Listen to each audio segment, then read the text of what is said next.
Hey, let's go there. You must learn the principle of asking God for something and knowing He will give it to you. Because He the one gave you the desire in the first place. All right?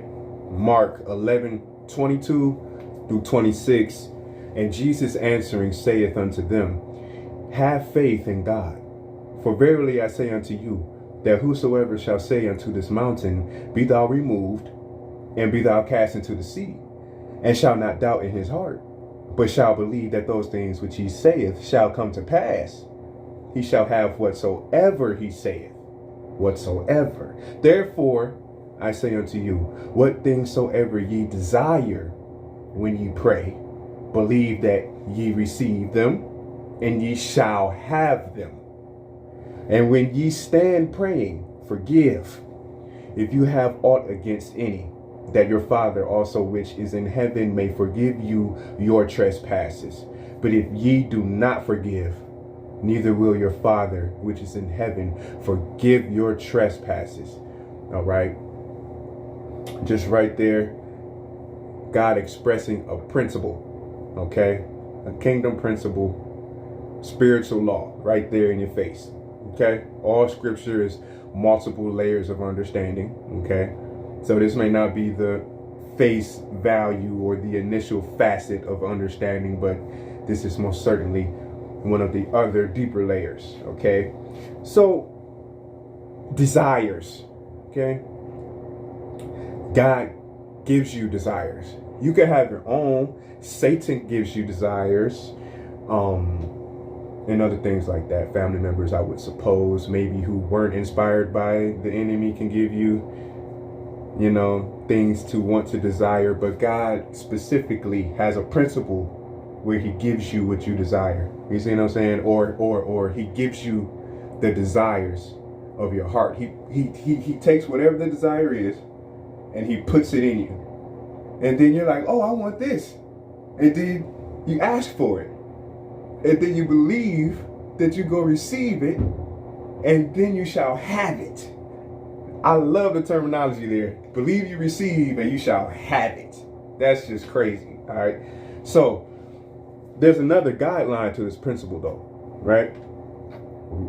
Immediately after him explaining the principle of desires and how those go about, he starts talking about forgiving other people of their trespasses, okay, which leads me to believe that these two things are connected.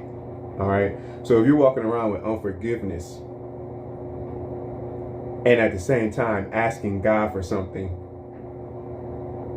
and it don't manifest, you can't blame God because you're walking around with unforgiveness.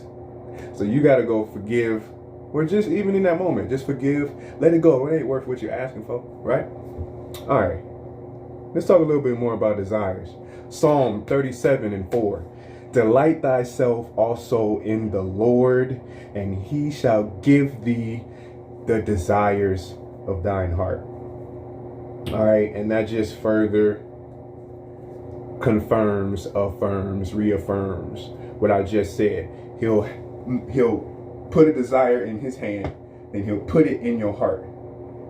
And then you'll ask Him for it. And you will believe that He's going to give it to you. And then you will have it. As long as you forgive others of their trespasses. And if you're delighting thyself in the Lord. So, you know, look. When it comes to the things of God, there's rules. There's rules. There's ways to go about achieving these feats. Okay, so don't be discouraged because it seems like the charismatic is died down right now. It's just because we are just now entering into this understanding again, these understandings, these revelations. Okay, now we're relearning how to walk as effective children of God with power and word. That's preaching the gospel. It's supposed to be signs, wonders, miracles, and sound doctrine. Both at all times. Okay, revival is supposed to be springing out and bursting forth.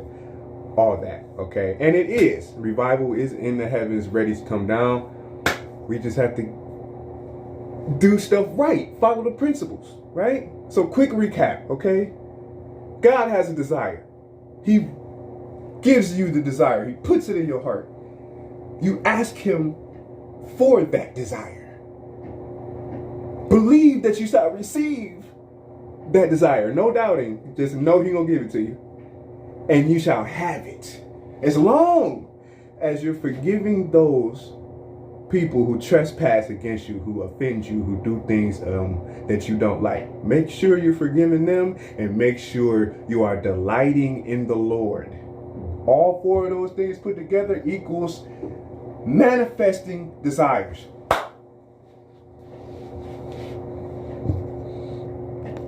Doesn't get any realer than that.